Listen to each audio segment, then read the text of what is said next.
যারা এরকম ডেঙ্গু বা এই ধরনের রোগগুলোতে ভুগে থাকেন, স্পেশালি ডেঙ্গুর ক্ষেত্রে প্লেটলেট কমে গেলে সবার একটা কনসার্নিং ইস্যু থাকে হচ্ছে ব্লাড ট্রান্সফিউশনের বিষয়টা নিয়ে। সো এই বিষয়টাতে আসলে আপনার বক্তব্যটা কি, এবং যারা এই অনেকে ওভার এনথুজিয়াস্টিক হয়ে ব্লাড ট্রান্সফিউশনের চেষ্টা করেন সেটার বিষয়ে আপনি দর্শকদের সচেতন করার জন্য কি বলতে চান? ভালো একটা প্রসঙ্গ তুলেছেন। প্লেটলেট কমে যায়, যে কোনো ভাইরাল ফিভারই কিন্তু প্লেটলেট কমে যায়। প্লেটলেট নর্মাল হলো 1.5 লাখ থেকে 4.5 লাখ পর্যন্ত। যে কোনো ভাইরাল ফিভার এটা ইভেন 90 পর্যন্ত নেমে যেতে পারে, কোনো সমস্যা নেই। ডেঙ্গুর ক্ষেত্রে এটা অনেক কমে যেতে পারে। সাধারণত 30 পর্যন্ত খুব যে একটা বিপজ্জনক কিছু হয় তা না, কিন্তু 30-এর নিচে আমরা সবসময় বলি যে হসপিটালে অ্যাডমিশন দরকার। আর 10-এর নিচে গেলে কিংবা কোনো যদি ব্লিডিংয়ের ম্যানিফেস্টেশনস আমরা পাই সেক্ষেত্রে ট্রান্সফিউশন দরকার। সেক্ষেত্রে ব্লাড ট্রান্সফিউশন সবচেয়ে আইডিয়াল হলো প্লেটলেট ট্রান্সফিউশন, প্লেটলেট ইনফিউশন যদি দেওয়া যায়। আজকাল প্লেটলেট কনসেন্ট্রেট করা সম্ভব, যদিও সব বাংলাদেশের সব জায়গায় হয়তো সম্ভব না, মেইন সেন্টারগুলো সম্ভব, সেখান থেকে তাহলে প্লেটলেট দেওয়াটাই ভালো। অন্যথায় আমাদের হোল ব্লাডই দিতে হবে, ঠিক আছে? কিন্তু এটা নিয়ে একটুতেই প্লেটলেট কমে গেল সঙ্গে সঙ্গে ব্লাড ট্রান্সফিউশন, আমরা জানি ব্লাড ট্রান্সফিউশনের অনেক হ্যাজার্ড আছে। কাজে এক্ষেত্রে এইটা খেয়াল রাখতে হবে, এটা প্রয়োজন না হলে দেওয়ার দরকার নেই। আমরা প্রয়োজন পর্যন্ত দেখে তারপরে দেবো, তার আগে না। এবং এই কাউন্ট চেক আপটা আসলে কত ফ্রিকোয়েন্টলি করা উচিত যার ডেঙ্গু ধরা পড়েছে? এটা আসলে খুব ঘন ঘনই করা উচিত।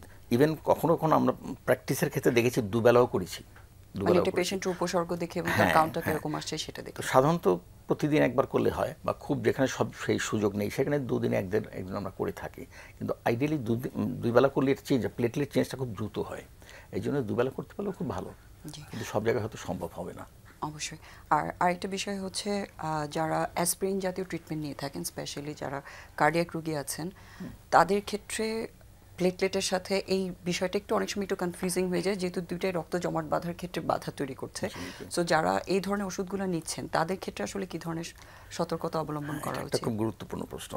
অ্যাকচুয়ালি আমরা জানি অ্যাসপিরিন বা ক্লোপিডোগ্রেল এগুলো প্লেটলেট জমাট বাঁধতে বাধা দেয়, যেন হার্টের জন্য আমরা সাধারণত এগুলো ব্যবহার করে থাকি, হার্ট এবং অন্যান্য কিছু ক্ষেত্রে। এক্ষেত্রে আমরা দেখছি যে প্লেটলেট এমনিতেই সমস্যা হচ্ছে, তার মধ্যে এগুলো যদি ইউজ করা হয় তাহলে আরও সমস্যা বাড়তে পারে। তো এখানে অপটিমাইজেশনটা খুব গুরুত্বপূর্ণ ব্যাপার। আমি খেয়াল করে দেখব পেশেন্টের ডেঙ্গু আছে কি না, যদি থাকে সেক্ষেত্রে সতর্কতা নেব। যেমন একটু বাইরে বলি, কোনো একটা হার্টের রোগী যিনি অ্যাসপিরিন খাচ্ছেন, তার হয়তো বড় সার্জারি দরকার হবে, মেজর বা মাইনর বা যে সার্জারি দরকার, তাকে সেক্ষেত্রে ওষুধটা বন্ধ রাখি 3 দিন, 5 দিন বা 7 দিন অবস্থার প্রেক্ষাপটে। এক্ষেত্রেও সেরকম করা যেতে পারে, কিন্তু খেয়াল রাখতে হবে তার জন্য আবার পেশেন্টের অন্যদিকে সমস্যাটা না হয়। এবং তাদের ক্ষেত্রে সে যদি প্রয়োজন হয় হসপিটাল অ্যাডমিশন ট্রিটমেন্ট নেওয়া। হসপিটাল অ্যাডমিশন করতে।